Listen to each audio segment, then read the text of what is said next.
सबकी उनके पिता से तुलना करने वाला स्वयं भूल बैठा कि वो किसका पुत्र है।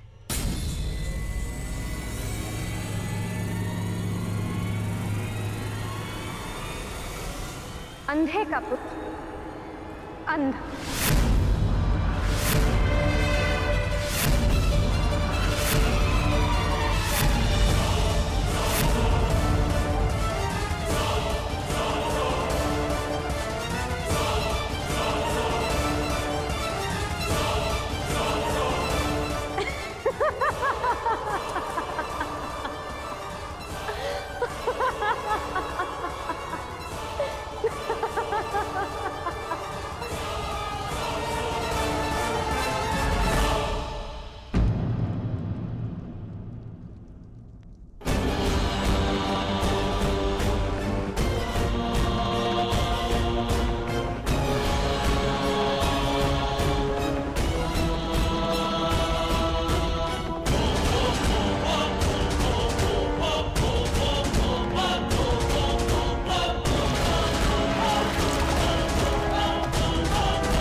मित्र मेरी बात सुनो, मित्र मेरी बात सुनो, मित्र मित्र बात सुनो, मित्र मित्र बात सुनो, मित्र मित्र मेरी बात, मित्र रुको।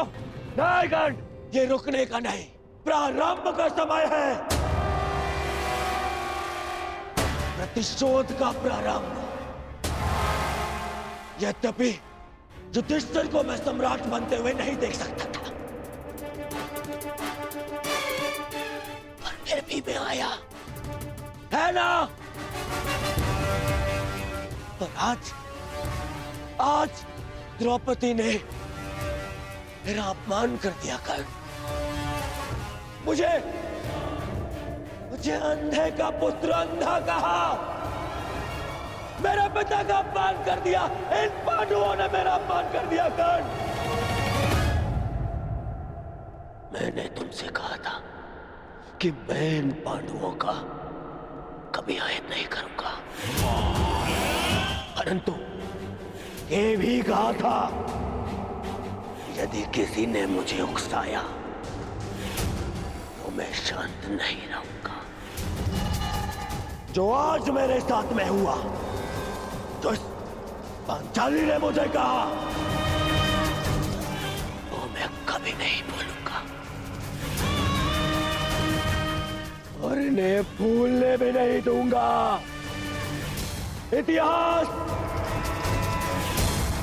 स्मरण रखेगा इस पल को और इसके परिणाम को।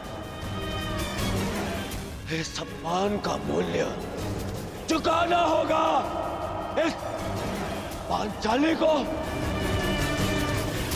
और उन पांडवों को भी।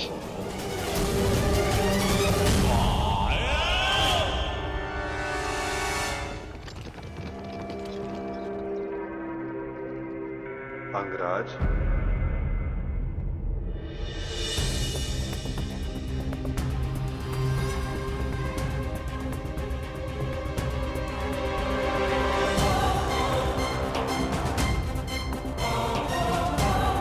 तुमने जिसका चयन किया उसने तुम्हारा साथ छोड़ दिया मित्र। अब भी समय है, अंतिम अवसर है, उचित चयन कर लो मित्र। अपने चयन का अंतिम अवसर मैं रंगभूमि में छोड़ आया हूं वासुदेव, परंतु आपको किसी और को अपने कर्म और शब्दों के चयन के विषय में सावधान कर देना चाहिए था। आप ही ने कहा था ना केशव कि प्रत्येक कर्म के अपने परिणाम होते हैं। उसी भांति मुख से निकले प्रत्येक शब्द के भी अपने परिणाम होते हैं। और मुझे भय है कि पांचाली के शब्दों के परिणाम उचित नहीं होंगे। प्रणिपात।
आओ सखी।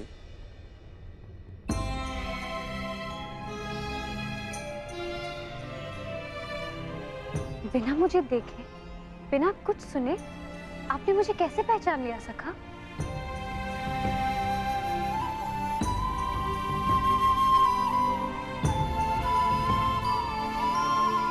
सखी सखा का संबंध ही ऐसा होता है। एक सुनकर तो परायों को पहचाना जाता है सखी। केवल मन से जिसकी मन की बात जान लो, सखा वही होता है।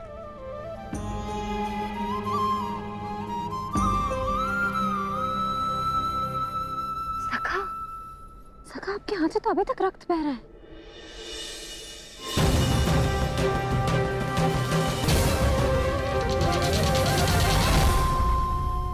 आपके हाथ से तो अभी तक रक्त बह रहा है।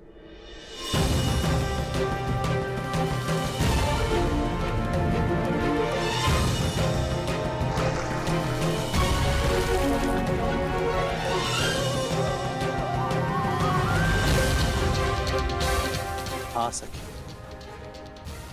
कुछ घाव सरलता से नहीं भरते हैं।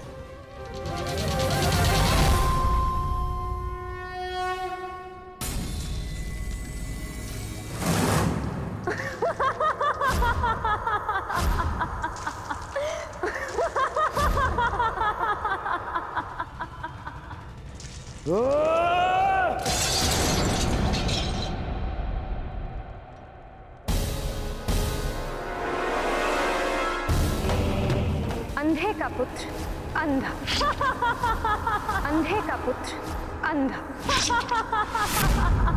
अंधे का पुत्र अंधा, अंधे का पुत्र अंधा।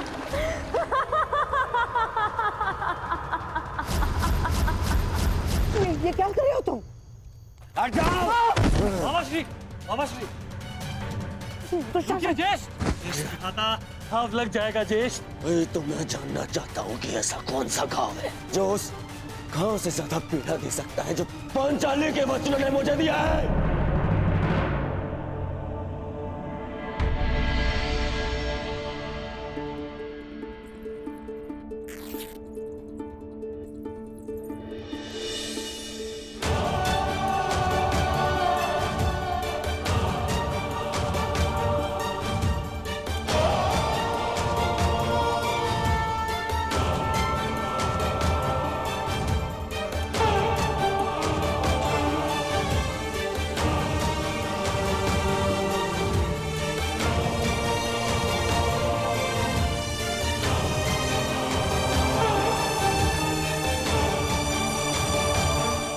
मैं जानती हूँ सखा, कि आपने शिशुपाल का वध क्यों किया।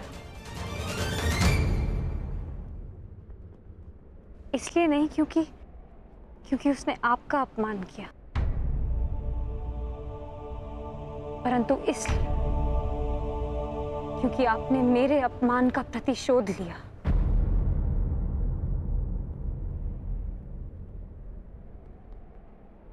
प्रतिशोध सबसे भयंकर अस्त्र है याज्ञसेनी, जो कभी ना भर जाने वाले घाव दे देता है।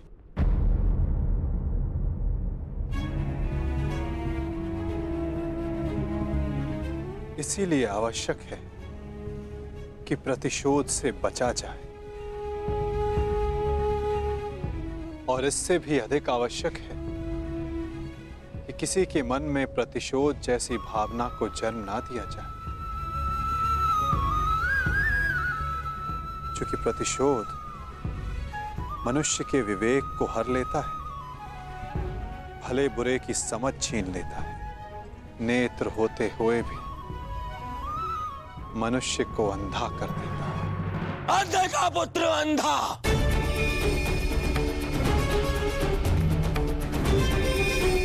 मेरे पिता का अपमान किया, मेरे, और मैं दुर्योधन इतना दुर्बल निकला कि ना मैं उस समय अपना प्रतिशोध ले पाया और ना अब लेने के सक्षम हूं।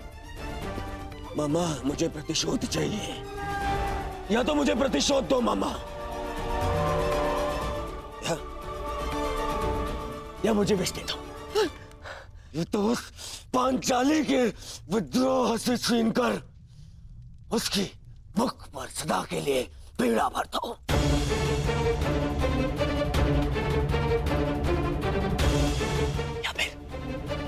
या फिर मेरी आंख और मेरे कंठ में पिघला हुआ लौह डाल दो ना। हाँ, पिघला हुआ लौह डाल दो मामा, क्योंकि मैं केवल इसलिए प्रतिशोध नहीं ले सकता कि मैं सम्राट नहीं हूं, और मेरे पिता मुझे युद्ध की आज्ञा नहीं देंगे। और इस अग्नि में जलने से अच्छा होगा कि मैं अपने चिता में अग्नि लगाऊं और उसमें कूद जाऊं।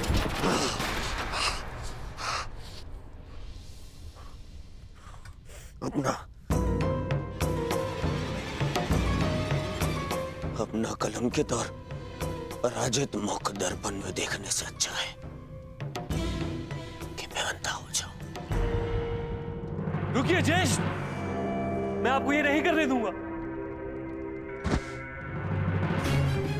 मैं अपना मानसिक संतुलन खो चुका हूं दुशासन, विक्षिप्त हो चुका हूं, क्योंकि मैं उस पद पर नहीं कि अपना प्रतिशोध ले सकूं।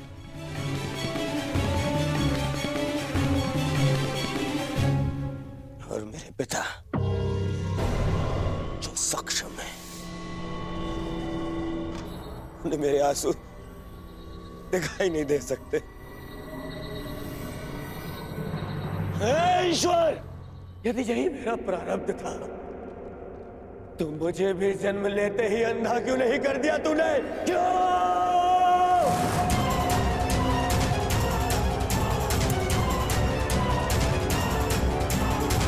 परंतु अब तेरे किए अधूरे काम को मैं पूरा करूंगा, मैं पूरा करूंगा।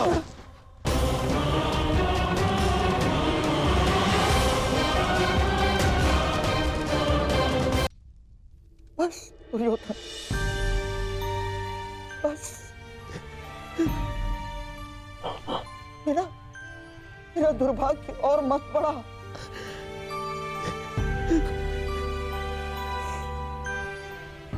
जन्मांध जीजा मिला है मुझे, और बहन ने अपनी दृष्टि पर स्वयं पट्टी बांध ली, और अब तुम ऐसा कुछ मत करो जिससे तुम्हारा ये मामा आत्मघात कर बैठे।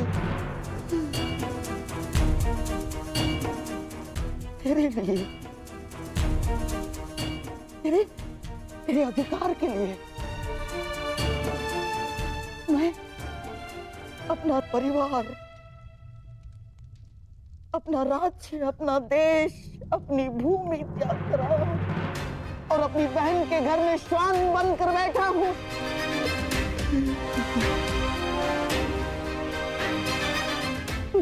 तुझे कुछ हो गया तो मेरे पास कुछ शेष नहीं बचेगा दुर्योधन। टूट जाऊंगा मैं।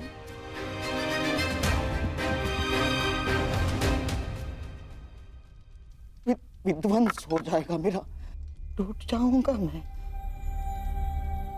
ऐसा कुछ मत करना।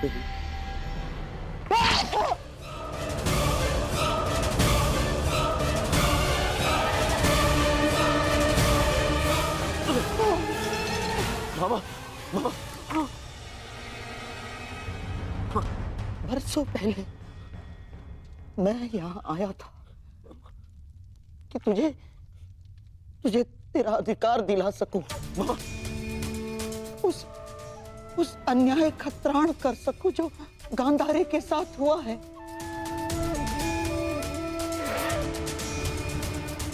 पांडवों के जाने के पश्चात मुझे ऐसा लगा था कि सब कुछ ठीक हो गया, परंतु ऐसा कुछ नहीं हुआ दुर्योधन। ये घाव भरा नहीं है अभी, हरा है, हरा। परंतु अब इस घाव का त्राण मैं पूर्ण करूंगा। परंतु आपके घाव पर पट्टी मामा। नहीं, अब इस घाव पर पट्टी तभी बंधेगी जब तेरा प्रतिशोध पूर्ण हो जाएगा। तेरा मामा होने का ऋण चुकाऊंगा मैं। बहुत बड़े ऋण का भार मेरे कंधों पर तुमने डाल दिया है सखी।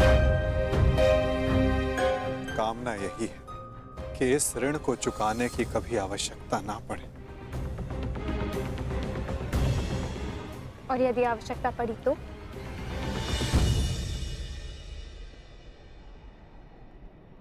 तो फिर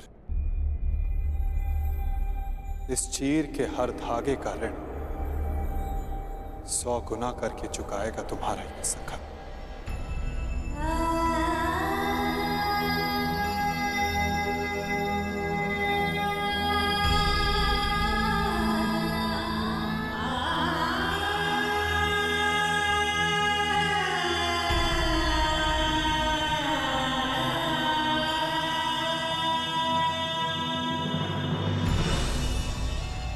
जिस पांचालिकी की अपमान के कारण मेरे दुर्योधन ने अंधा होना चाहा, उस पांचाली का ऐसा अपमान करूंगा जिसे देखकर सारा संसार अंधा हो जाना चाहेगा। उसने तुम्हारा उपहास किया है ना, तो मैं भी हरी सभा में उसे वस्त्रहीन कर दूंगा। ये मेरा वचन है तुम्हें दुर्योधन। उसने तुम्हें गाली दी है ना, उसके शरीर से एक एक वस्त्र खिंचवा लूंगा मैं, ताकि भरी सभा में पड़ती हजारों दृष्टियां उसे काली जैसी लगे। भरी सभा में पांचाली कराएगी, चित्कार करेगी, और उसके ये चित्कार का त्राण उसके वो 5 महाबली पति भी नहीं कर पाएंगे। उस याज्ञ सेनी की ऐसी अवस्था करूंगा कि वो अग्निसूता अग्नि में प्रवेश करने की कामना करे। उस पांचाली का मान इस भांति छिन्न भिन्न कर दूंगा मैं कि संसार में कोई अपने पुत्री का नाम द्रौपदी नहीं रखेगा। ये मेरी प्रतिज्ञा है।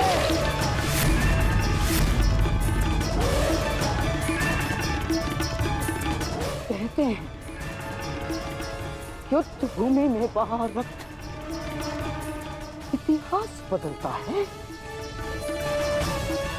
किंतु इस बार इतिहास बदलेगा।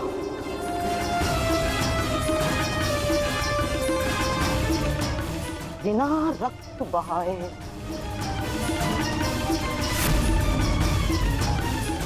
और उसे बदलेंगे शकुनी के पास से। संसार की सबसे बड़ी विजय युद्ध भूमि के व्यू में नहीं, चौसर के व्यू में होगी। चौसर के नहीं सका। तो समझ लो कि हमारे कर्मों का, हमारे शब्दों का फल हमारे समक्ष आने को,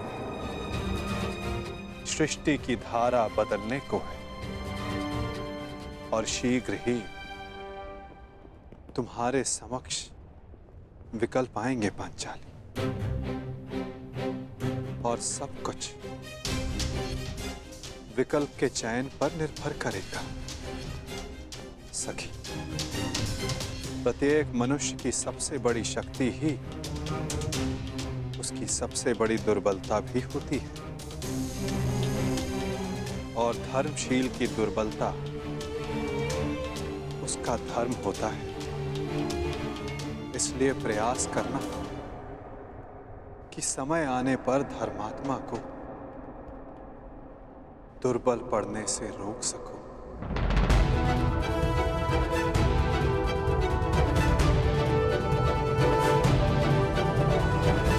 शकुनी और पुत्र दुर्योधन ने जिस प्रकार इंद्रप्रस्थ का वर्णन किया है, छाती फूल जाती है कि मेरे अनुज पांडु के पुत्रों ने इतने कम समय में इतनी उन्नति की है। एक ही समय में कुरु वंश के 2 सम्राट पूरे भारतवर्ष में राज करेंगे। ये सोचकर मन गर्व से भर उठता है।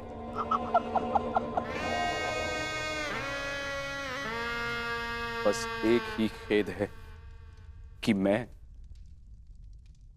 गांधारी और ताचरी समेत अन्य सभी लोग इस राजसू यज्ञ में सम्मिलित ना हो पाए।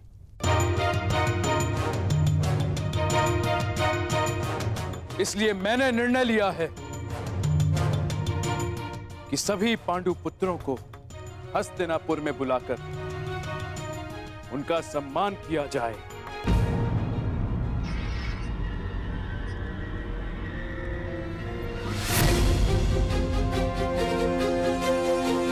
यह तो बहुत आनंद की बात है महाराज। तो ठीक है महाराज, मेरा प्रिय दुशासन आज ही जाकर हस्तिनापुर से पांडवों को निमंत्रण दे आएगा, और फिर यहाँ उनका सम्मान समारोह होगा, और फिर 2-2 हाथ पांसों के।